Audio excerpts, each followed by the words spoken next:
это видео у себя позавчера вечером публиковал на официальной странице в Телеграме сам Кадыров. Смотрим. Вот он общается со своим братом, товарищем, другом. Сидят они за столом. И тут вдруг неожиданно, откуда ни возьмись, заходит Адам Кадыров, здоровается со всеми. Стал, чтобы его сняли в полный рост. Смотрим, да? Теперь он садится. И дальше происходит самое важное и интересное. Давайте же разбирать, что же самого важного и интересного там происходит. Во-первых, давайте обратим внимание на поведение вот этого персонажа. Будем пока его называть так. Я, честно говоря, вот не могу разобраться. Возможно, к концу видео мы с вами вместе придем к какому-то ответу. Адам Кадыров это или не Адам Кадыров, двойник это или, возможно, вообще сгенерированное изображение.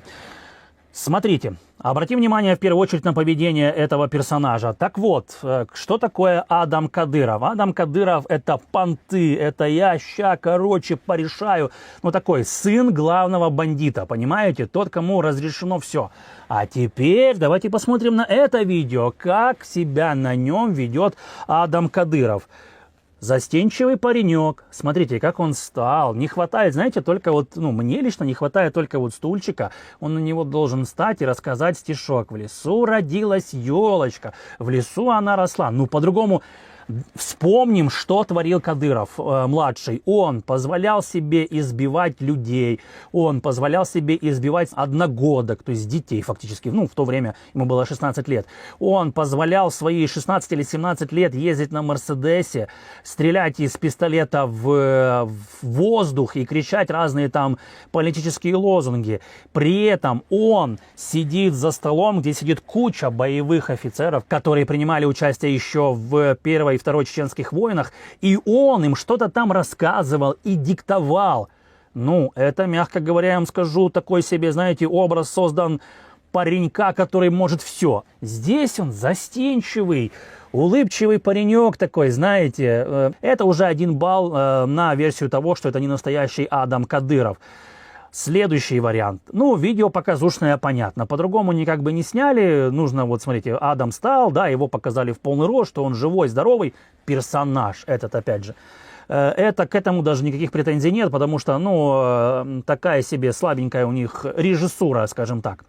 Но смотрите, что происходит дальше. Я это вчера видео обговаривал с одним парнем, он из Чечни, и он рассказывает, что Адам, то есть сын главы Чечни, никогда бы так не поздоровался даже со своим дядей, с которым вот сидят они там пьют чай. Вот это вот третий человек, который там находится, забыл, как его зовут, никогда бы так не поздоровался. Да, есть уважение к старшим, но есть уважение к старшим по возрасту, но Адам по своему положению выше. И уважение должен был проявлять вот этот вот как раз их родственник. Если это не так, если мы о чем-то не так говорили с моим знакомым из Чечни, возможно, вы меня исправите в комментариях. Возможно, действительно, возраст важнее положения. Но мне кажется почему-то, что это правда. И вот эта вот застенчивость Адама, он еле протягивает там левой рукой, что-то обнимается. Нет, по-братски надо все делать. Дружбан, здорово. Мне реально так вчера написал вот этот человек из Чечни. Он чеченец, но сейчас живет в Украине по понятным причинам. Он говорит, что нужно все делать по-братски. Нет вот этого всего по-братски. Значит, это чужой человек. Чужого человека не подпускают так близко. Теперь следующий вариант. Давайте посмотрим сравним 2 фотографии. Вот я достал фотографию. Адам Кадыров. Правда, он тут без бороды, чуть моложе. Но буквально сколько тут ему? На год он тут моложе. И давайте просто сравним профиль одного и второго человека, потому что в анфас очень тяжело сравнивать, картинка размыта, а вот профиль, давайте посмотрим. Во-первых, разрез глаз. Раз. Я бы сказал, что все-таки не очень похож разрез глаз у этих людей, но, возможно, плохое видео. Хорошо, спишем на это. Второй момент. Подбородок. А вот это уже, друзья мои, это уже пластическая операция должна быть, чтобы изменить как-то подбородок. Возможно, я не знаю, я видел, как люди меняются, когда они худеют, но вот чтобы менялся подбородок, у меня все-таки какие-то сомнения есть. Возможно, конечно, крепыш Адам Кадыров за сколько? 16 числа была авария, сейчас 12, сегодня мы записываем видео, почти месяц, и за этот месяц он так похудел жестко. Ну, реально, сколько он там весил? Больше, наверное, 100 килограмм, а сейчас, ну, так, килограмм 20-30 он скинул.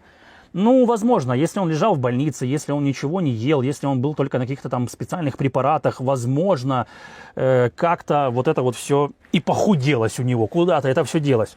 Тут, наверное, больше вопрос к тем людям, которые худели так экстремально.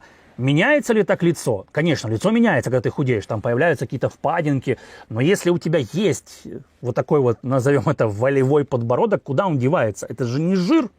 Он же не может просто куда-то там просто пропасть. Теперь смотрите следующее. Нос.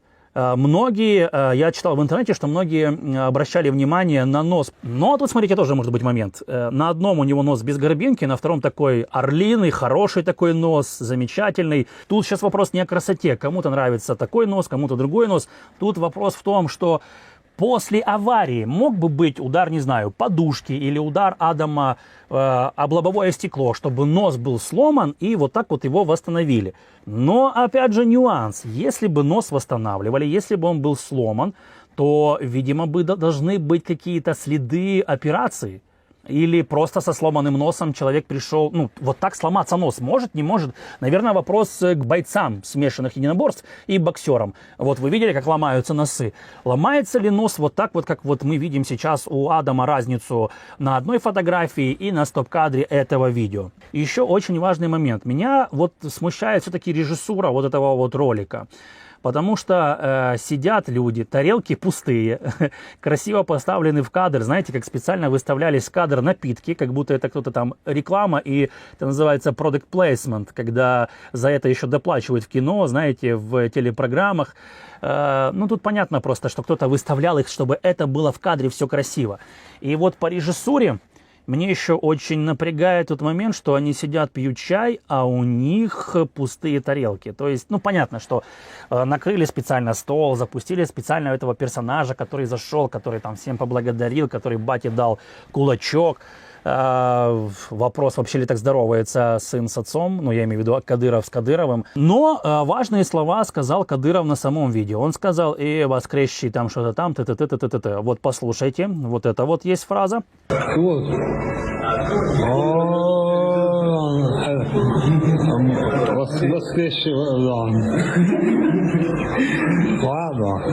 И следующая важная фраза. Кадыров специально заявляет, что это 10 февраля, то есть сняли и выложили его через день, получается. Нет, все правильно, в этот же день и выложили. Это уже мы записываем через день, получается. И конкретное время, там сколько там, 19:55. Еще раз слушаем, вот. 10 февраля было, да? 10 февраля, 19:55. Зачем все это говорится? Зачем все это публикуется? Это публикуется, потому что поползли слухи по Чечне, и это мне подтверждал человек, который связан с оппозиционными, скажем так, лидерами Чечни. Он говорит, что в Чечне уже люди, которые поддерживают самого Кадырова, но недовольны или хотят занять его место, или хотят большую долю в том, что распределяет Кадыров между ними, когда получает деньги из Кремля. Я спрашиваю, что привезти? И традиционный ответ одного из блестящих русских полководцев – это тактическое ядерное оружие. Хватит. Ну, просто реально, хватит уже. Давайте уже серьезно. И тогда вот вся эта сидящая на переговорах в Эмиратах, вот все эти Будановы и прочие, поймут, что шутки кончились. Шутки кончились, по версии Симоньян, еще в первые 3 дня полномасштабной войны. Пока одни языки точат в эфирах, рассказывая о ядерке и мощи России, русских солдат отправляют в штурмы, из которых никто не возвращается. Каждый день Соловьев продолжает рассказывать, как все прекрасно на фронте. Почему же, если Россия такая мощная и сильная, она не может не только взять Донбасс и, к слову, требует, чтобы им его подарили, а не может даже защитить своих граждан? Настолько не может, что белгородский губернатор уже обращается с мольбой прекратить бить по Украине, потому что он не вывозит происходящее на Белгородчине. Говорит: пусть сначала нам дадут ПВО, а потом бомбят Украину. Не могут защитить людей в Белгороде, пусть не бомбят никого. Вот так вот. Между тем в Белгороде блэкаут, морозы, люди сидят без отопления, света и воды, а Гладкова уже записали в предателя. А все потому, что могучая Россия только на словах, а когда начинает прилетать ответ, то оказывается ППО хватило только на путинскую а люди пусть сами как-то выгребают. После прицельных ударов вооруженных сил Украины в Белгороде начался настоящий коммунальный коллапс. Без тепла остались сотни домов. Власти признали, что систему отопления восстановить не могут и просто сливают воду из сетей в почти 500 многоэтажках. На фоне морозов приступили к эвакуации. Такие вот дела. А что вы думали? Только Киев будет мерзнуть? Соловьева вон разрывает. Он не может смириться с тем, что Киев еще стоит.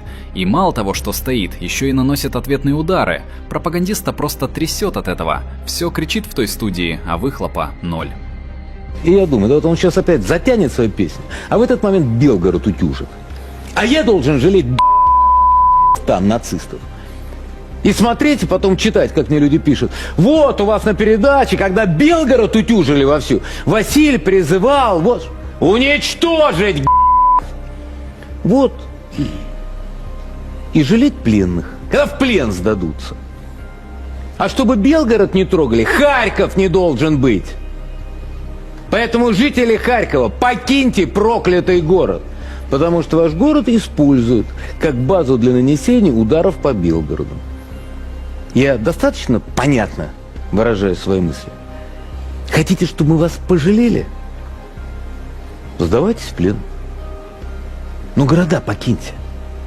Все, шутки кончились. Уже сбились со счета, сколько раз у Соловьева закончились шутки. После того, как пропагандист в каждой помойной передаче призывает снести украинские города в порошок, на этих же ток-шоу убеждают, что Россия не бьет по мирным. Тут надо особо подчеркнуть, что вооруженные силы Российской Федерации по жилому сектору ударов никакими огневыми средствами вот целенаправленно не наносят. Ой, а Соловьев забыл об этом, наверное, когда визжал, что нужно снести Харьков.